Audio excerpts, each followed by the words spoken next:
అనేక సార్లు క్షమాపణ అనే అనుభవం గురించి మాట్లాడేదే. మనందరి జీవితాల్లో క్షమాపణ అనుభవం కలిగి ఉండాలి. యేసు ప్రభు కలిగిన మాదిరి మనం కనపరచాలని ఎప్పుడు నేర్చుకునేది. యేసుక్రీస్తు ప్రభు వారి యొక్క సిలువ సమయము అతి సాధారణమైన సమయం ఏం కాదు. ప్రతి ఒక్కరూ భరించినంత, మామూలుగా ఏదో శ్రమ భరించినంత సులువు కాదు. రాత్రి 9 గంటల నుంచి పగలు 9 గంటల వరకు, ఉదయం 9 గంటల వరకు దాదాపు 12 గంటల పాటు ఆయన ఎంతో శ్రమ భరించాడు. మనందరూ తెలుసు.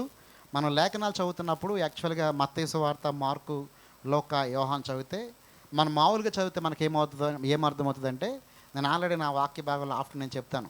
మన వాక్య భాగం మనకి ఏమవుతుందంటే, ఆయన్ని ప్రధాన యాజకుడి దగ్గర తీసుకెళ్లారు. ప్రధాన యాజకుడి దగ్గర పిలాతు దగ్గర తీసుకెళ్లారు. పిలాతు సిలువ వేశాడు. ఇది మనం గ్రహిస్తాం. కానీ యాక్చువల్గా మనం లేఖనాలు పూర్తిగా చదివితే మనకు అర్థమయ్యేది ఏంటంటే, ఆయన్ని 7 చోట్ల తిప్పారు. ఆయన్ని మొదటిగా ఈ యొక్క ప్రధాన యాజకుడిని కైపా యొక్క మామ అన్నా దగ్గరికి ఫస్ట్ తీసుకెళ్లారు. అన్నా దగ్గర నుంచి రెండోదిగా కైపా అయిన ప్రధాన యాజకుడి దగ్గర తీసుకెళ్లారు. కైపా దగ్గర నుంచి మహాసభ దగ్గర తీసుకెళ్లారు. సన్హెద్రిన్ సభ అంటారు. 70 మంది ఉంటారు. యూదులు కలిసి 70 మంది కూడుకునే సభని సన్హెద్రిన్ సభ. మొత్తం తీర్పు తీర్చేది వాళ్ళే, జడ్జి చేసేది వాళ్ళే.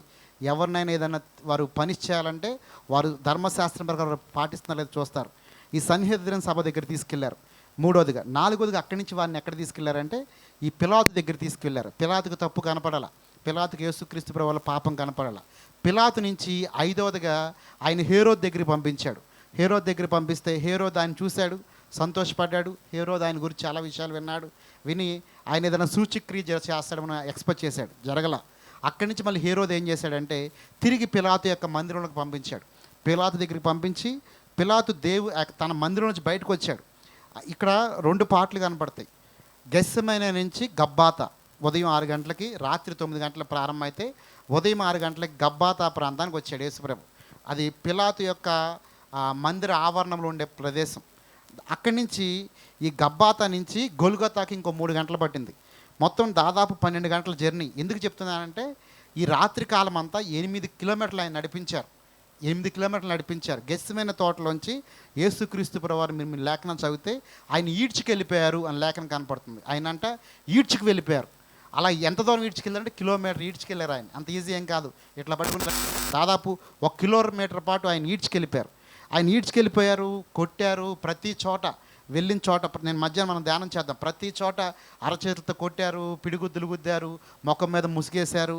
నువ్వు ప్రభువు అయితే నువ్వు చెప్పు, ప్రవచించు అని చెప్పారు. హేళన చేశారు, మొల్ల కిరీటం పెట్టారు. మరి ఆల్రెడీ మనం లోకా సువార్త చదివితే మనకు అర్థమయ్యేది ఏంటంటే, లోకా వైద్యుడు కాబట్టి అద్భుతంగా వివరించాడు. ఎలా వివరించాడు?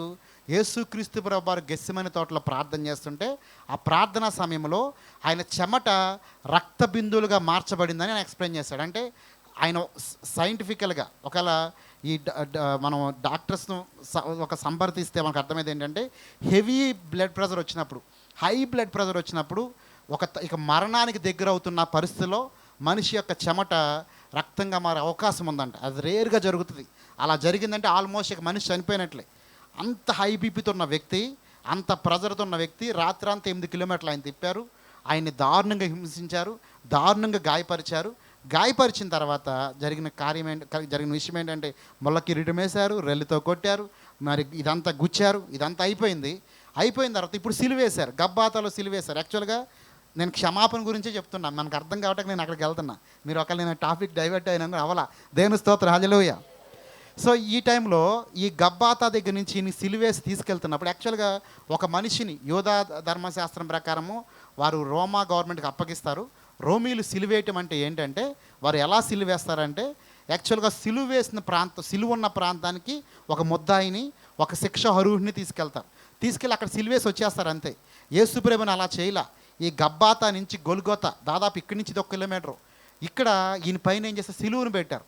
నేను చదువుతున్నప్పుడు చరిత్ర చదువుతున్నప్పుడు నాకు నిజంగా మనము చిన్న శ్రమలకే చాలా కష్టంగా ఫీల్ అవుతాం.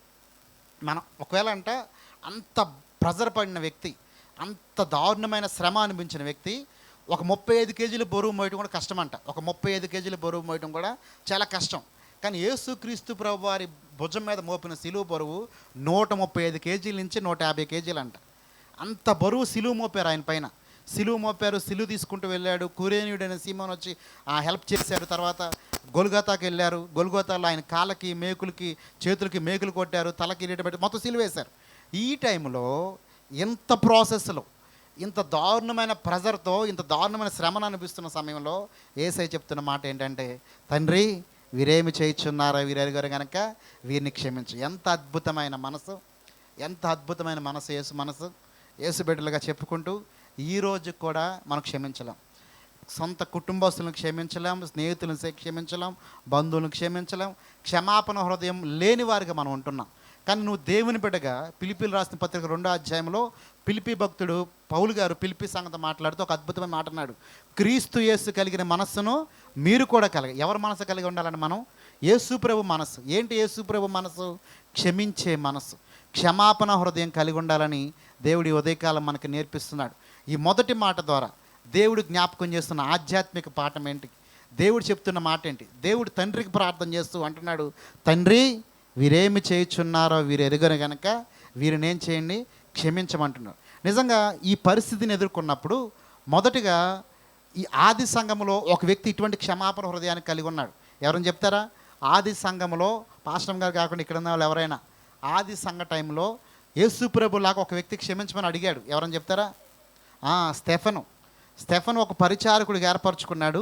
స్టెఫను ప్రసంగం, అపోస్తుల కార్యాలు 7వ అధ్యాయంలో ప్రసంగాన్ని బట్టి వారందరూ కోపం వచ్చింది, పండ్లు కొరికారు.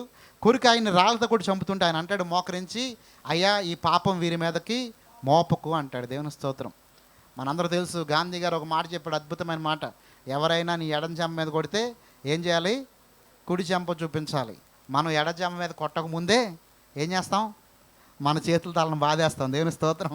వాళ్ళని కొట్టక్కర్ల మనల్ని, వాళ్ళు ఒక చేతిది చాలు మనం రివెంజ్ తెచ్చుకుంటాం. కానీ యేసుక్రీస్తు ప్రభు వారి బిడ్డలుగా దేవుడు చెప్తున్న మాట, మనం క్షమించేవారుగా ఉండాలి అని దేవుడు నేర్పిస్తున్నాడు. కాబట్టి ఆ క్షమాపణ హృదయాన్ని మాకు దయచేదేవా అని ఈ ఉదయకాలం మనం ప్రార్థన చేద్దాం. ఇంకా నీ హృదయంలో ఎవరితోనైనా నువ్వు క్షమాపణ కలిగి లేకపోతే, యేసుక్రీస్తు ప్రభు వారు క్షమాపణ గురించి 2 అనుభవాలు మాట్లాడాడు. ముందు పేతురు వచ్చాడు, శిష్యుడు అనే పేతురు. అయ్యా నా సహోదరుడు నా ఎడల తప్పిదం చేస్తే నేను ఎన్నిసార్లు క్షమించాలి అని అడిగాడు. యేసుప్రభు ఎన్నిసార్లు చెప్పాడు? మళ్ళీ పేతురే జవాబు కూడా చెప్పాడు. ఎన్నిసార్లు? 7 మార్లా అని అడిగాడు పేతురు. యేసుప్రభు ఏం చెప్పాడు? 7 మార్లు మట్టుకు కాదు, 70 ఏండ్ల మారు మట్టుకు అంట. దేవుని స్తోత్రం. ఎన్ని సంవత్సరాలు? 70 సంవత్సరాలు. నరుని ఆయుష్ ఎంత అని చెప్పాడు మోషే? ఎన్ని సంవత్సరాలు? 70 సంవత్సరాలు. అధిక బలం అయితే 80. అంటే దేవుడు చెప్తున్న మాట ఏంటి? నీ జీవితాంతకాలం నువ్వేం చేయి? క్షమిస్తూనే ఉండు. దేవుని మహిమ కలుగును గాక. అలాగే ఒక వ్యక్తి వచ్చాడంట, అర్పణ అర్పిస్తున్నాడంట. నువ్వు గనక అర్పణ అర్పించే సమయంలో నీ పట్ల ఒక సహోదరుడు ద్వేషం కలిగి ఉన్నాడని తెలిస్తే, ఇక్కడ ఇంకో విషయం, అసలు మీరు వాక్యం అర్థం చేసుకుంటే, నీకు ఆ సహోదరుడి మీద ద్వేషం ఉంటే కాదు, ఆ సహోదరుడికే నీ మీద ద్వేషం ఉంటే నువ్వేం చేయాలంటే వెళ్ళి క్షమాపణ కోరుకొని సమాధాన పడమని దేవుడు చెప్తున్నాడు. సో దేవుడు నేర్పిస్తున్న ఆధ్యాత్మికమైన పాఠం ఏంటి అంటే, నువ్వు క్షమించేవాడిగా ఉండాలి.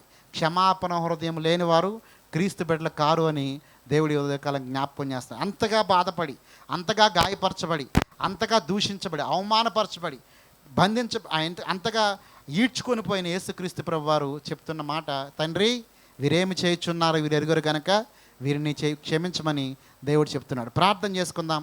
అటువంటి క్షమాపణ హృదయాన్ని మాకు దయచేదేవా అని మనం ప్రార్థన చేద్దామా? ఈ మధ్యాహ్న సమయంలో, ఈ ఉదయకాల సమయంలో 7 మాటల ద్వారా మొదటి మాటతో దేవుడు మనతో మాట్లాడుతుండగా, క్షమాపణ హృదయాన్ని మాకు దయచే, క్షమించే అనుభవాన్ని మాకు దయచే అని మనందరూ కూడా ఒక 2 నిమిషాలు ప్రార్థన చేద్దాం. విన్న మాటను బట్టి నిజంగా యేసుక్రీస్తు ప్రభు వారి సిలువ త్యాగాన్ని మనం జ్ఞాపకం చేసుకుంటూ, ఆయన సన్నిధిలో నిలబడిన మనము, ఆయన బిడ్డలుగా ఏర్పరచబడిన మనము నిజంగా ఆ మనసును కలిగి